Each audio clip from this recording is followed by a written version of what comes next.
सभ्य लोगों के बीच में एक अनजान व्यक्ति को रहने में दिक्कत नहीं होता है। जैसे बांग्लादेश में तख्ता पलट हुआ, वहां माइनॉरिटी की हालत खराब हो जाएगा, सिख हो गए, जैन हो गए, हिंदू हो गए, बौद्ध हो गए, ईसाई हो गए, असभ्य के बीच में एक अनजान आदमी नहीं रह सकता।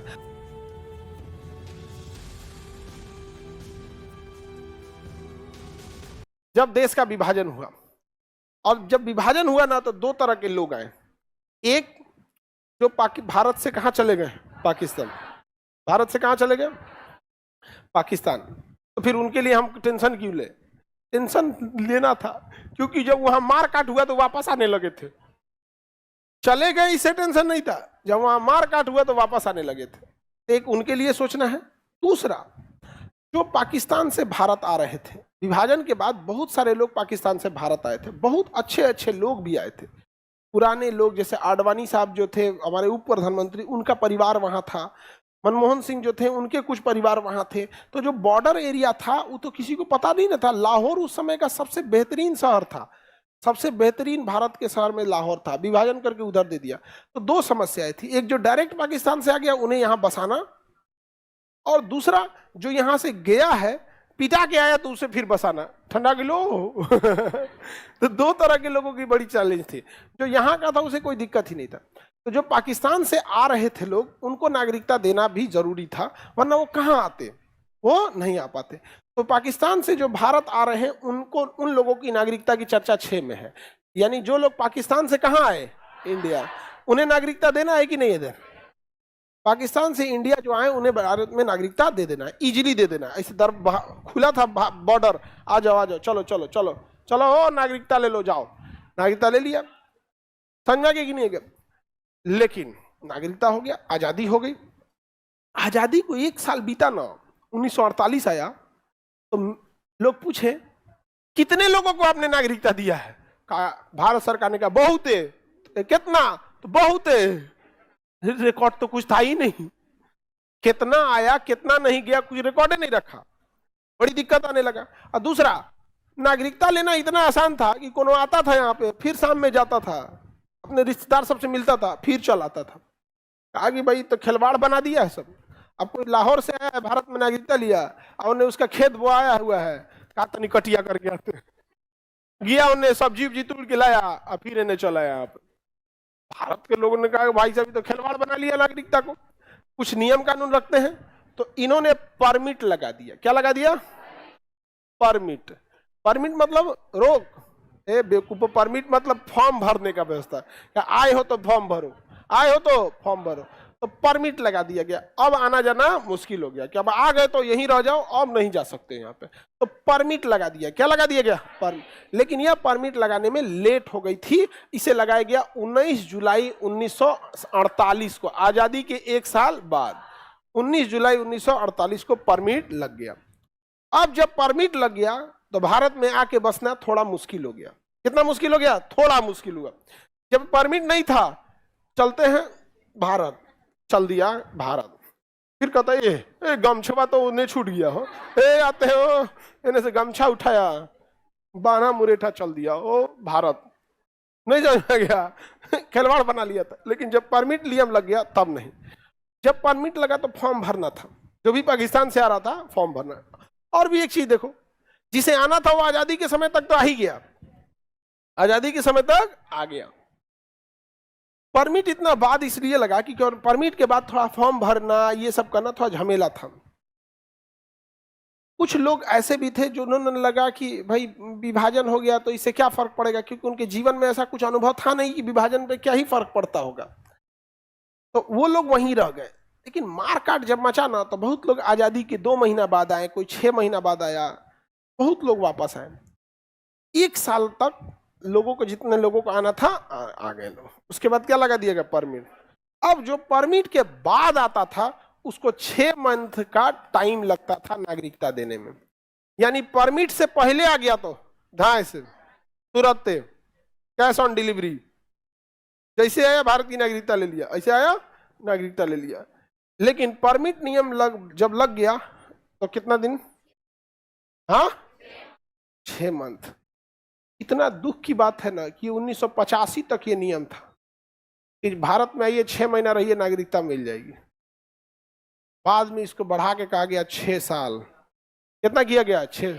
नहीं तो कोनो आतंकवादी ना रहता था ना, तो यहाँ रहता था 6 महीना, 6 महीना के बाद नागरिक हो गया। अब यहाँ नागरिक हो गया, जहां मन घर चल जाएगा, पुलिस स्टेशन में घुस जाएगा, सब घुस जाएगा। अब कोई आतंकवादी आ गया है, अगर उसको नागरिकता नहीं है, पुलिस स्टेशन में जाएगा तो पहले पूछेगा क्या रे, कहाँ से आए, जांच उस करे हो जाएगा। लेकिन नागरिकता ले लिया, पुलिस स्टेशन में घुस जाएगा। अच्छा 40 गो पुलिस वाला है लोग, 10 ठो अफसर है, सिपाही है, हथियार ये है, ये पूरा जांच देगा। 6 महीना घूम घाम के। तो परमिट नियम को टफ करना जरूरी था कि नहीं? तो उस समय 6 महीना ही था। और ये बढ़ाया कब गया परमिट को? 1985 में। कितना किया गया? 6 महीना से 6 साल, 6 महीना से 6, अभी 7 साल कर दिया गया। कितना साल कर दिया? 7। ठीक है, 7 साल कर दिया। तो जरूरी है कि नहीं है? तो बताइए, आर्टिकल 6 में पाकिस्तान से जो भारत आया उसे नागरिकता दिया जाए। प्रारंभ में नागरिकता देना इजी था या टफ? इजी। परमिट के बाद कुछ टफ हुआ। परमिट कब लगा? 19 जुलाई 1948। 19 जुलाई 1900, समझ में आ गया कि नहीं? 19 जुलाई 1948 परमिट लगने के बाद बस ये हुआ कि आपको 6 महीना कम से कम भारत में रहना पड़ेगा। तो भी ये उतना टफ नहीं था। हालांकि अभी आप लोग को लगता होगा कि इतना बेवकूफ वाला कानून कैसे बनाया? 6 महीना, जब इंटरनेट नहीं था, जब हवाई यात्रा इतनी नहीं थी, तो लोग देश छोड़ के जल्दी जाते नहीं थे। नैहर लड़कियां जाती थी ना, तो भोकार पार पार के रोती थी। सब भोकार पार पार के रोना मतलब सोचते हैं एकदम चिघाड़ मार के रोती थी। अरे बाप! अरे मोहल्ला का लोग चुप कराने आता था।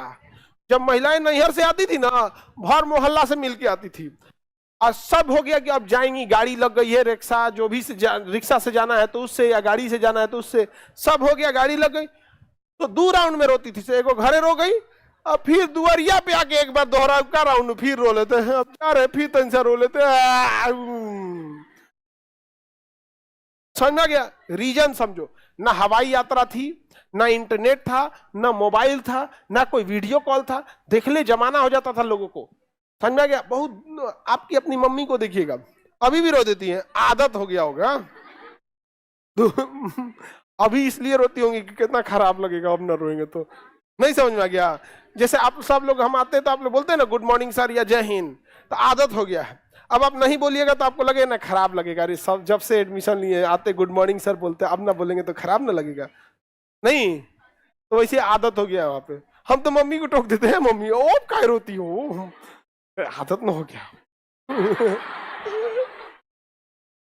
नहीं, लेकिन किसी को अपना घर लगता है। यहाँ पे सहेली उली पुरानी मिल जाती है तो और यहाँ पे, लेकिन कंपेरेटिवली देखिएगा अब उतना नहीं रोता है कोई। अब मोबाइल आ गई है, माता पिता सबको अपना अब होता है। महिला हकीकत में ना कि महिलाएं हैं जो इतना त्याग कर सकती है। अपने पुरुष से सोचो ना कि अगर आपको घर द्वार छोड़ के जाना पड़े, ब्याह ना करे भाग, अपन घर द्वार छोड़ के जाना रहे।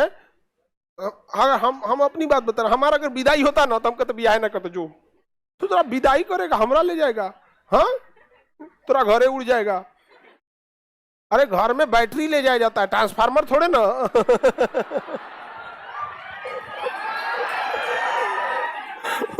हमरा लेके जाएगा वहां पे, तबाही बचा देगा हम सब जना को। बहुत मुश्किल होता, वापस पहुंचा देता सब। जानते हो कैसे? वैसे ही ढोल बाजा से। अरे भाई हमरा गलती हो गई, लो ये आदमी को नहीं ले जाएंगे हम, यार माफी। लेकिन ये सब पता नहीं कैसे विदाई सह लेती है सब। समझ में गया? होता है, आदत हो जाता है, एक्सेप्टेंस आ जाती है बचपन से ही कि हमारा जाना है दूसरे घर में। समझ में गया? हमें अपना माँ बाप को, अपने भाई बहन को किसी लड़का के वजह से छोड़ के जाना होगा तो ओकरो माई बाप को छोड़वा देंगे हम, हाँ अलगा रहेंगे। हमरा छोड़वाया तुम, हमरा माई बाप को, तोरो माई बाप छोड़वा देंगे जो, हाँ?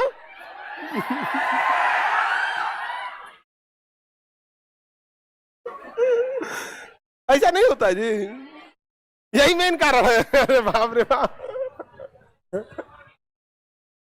बहुत खतरनाक चीज हो जाता है यहाँ पे। तो पाकिस्तान से भारत आए लोग, समझ में आ गया? तो पहले 6 महीना ही क्यों दिया गया था? पहले लोग 6 महीने ही नहीं रहते थे दूसरे देश में।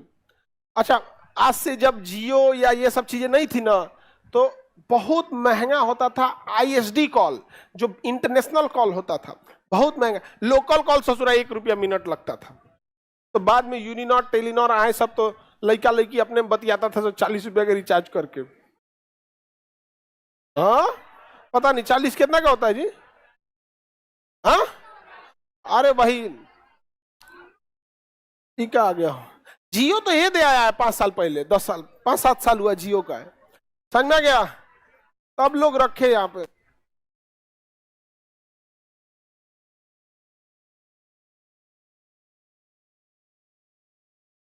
किसी को कोई दिक्कत है तो बोलिए। परमिट नियम 6 महीना शुरू में था, वो तो कोई गड़बड़ नहीं था।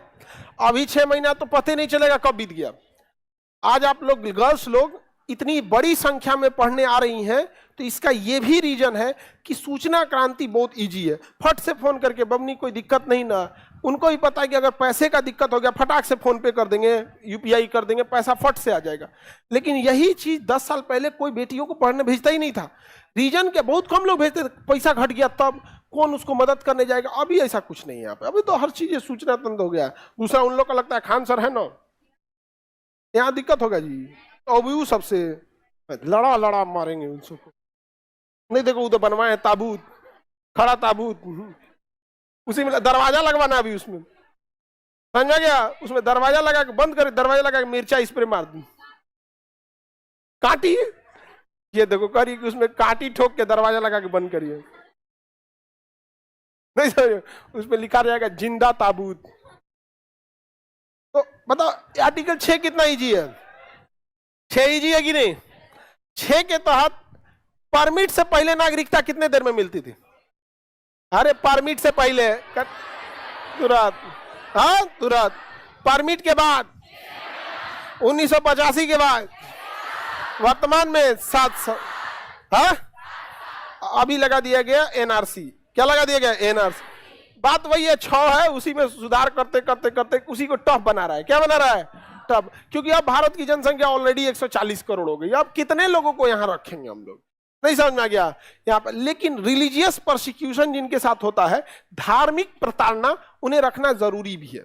अब जैसे बांग्लादेश में तख्ता पलट हुआ, वहां माइनॉरिटी की हालत खराब हो जाएगा, सिख हो गए, जैन हो गए, हिंदू हो गए, बौद्ध हो गए, ईसाई हो गए, जीना आराम हो गए। पाकिस्तान में बहुत मुश्किल हो जाएगा यहाँ पे, क्योंकि देखिए सभ्य लोगों के बीच में एक अनजान व्यक्ति को रहने में दिक्कत नहीं होता है, या एक अलग टाइप के लोगों को रहने में दिक्कत नहीं होता, लेकिन असभ्य के बीच में एक अनजान आदमी नहीं रह सकता। तो भारत में किसी भी धर्म के लोगों को रहने में कोई खास दिक्कत नहीं है यहाँ पे।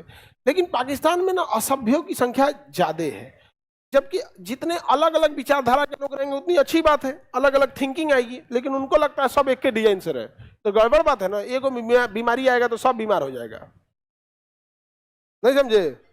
आप ही अगर दूरदर्शी हैं, आपके पास 100 एकड़ जमीन है, क्या 100 एकड़ में आम लगाइएगा? पता चला कोई बीमारी आया तो आम सब गया, क्या सरकार कह दिया आम पे प्रतिबंध, सब चल जाएगा? नहीं तो कह देगा कोई बीमारी निकल जाएगा, आम खैला से आंख गिर जाता है बाहर, कोई आमे नहीं खाएगा। तो बेवकूफ आदमी जो होता है ना, एक पे डिपेंडेंट रहता है। 100 एकड़ है तो भाई आम लगा दो, केला लगा दो, कुछ सब्जी लगा दो, कोई कुछ, अरे हर चीज रहना चाहिए कि नहीं रहना चाहिए? तो पाकिस्तान का तो एक के धर्म के लोग यहाँ रहेंगे। अरे बेवकूफ, क्यों एक ही धर्म के लोग रहेंगे?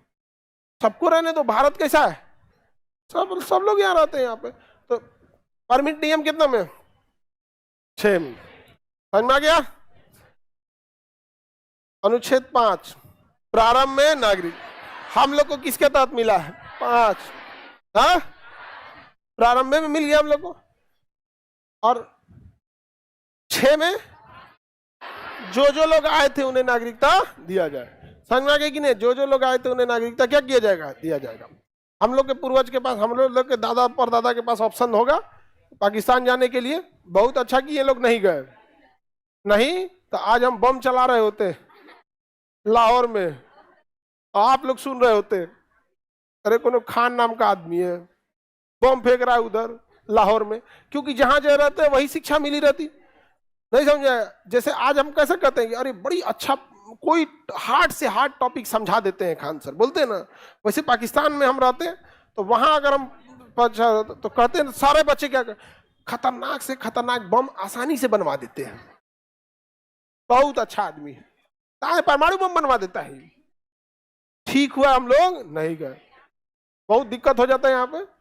और भी दिक्कत, महिलाओं को और दिक्कत होता। वहां 4 शादियां करना फैशन है।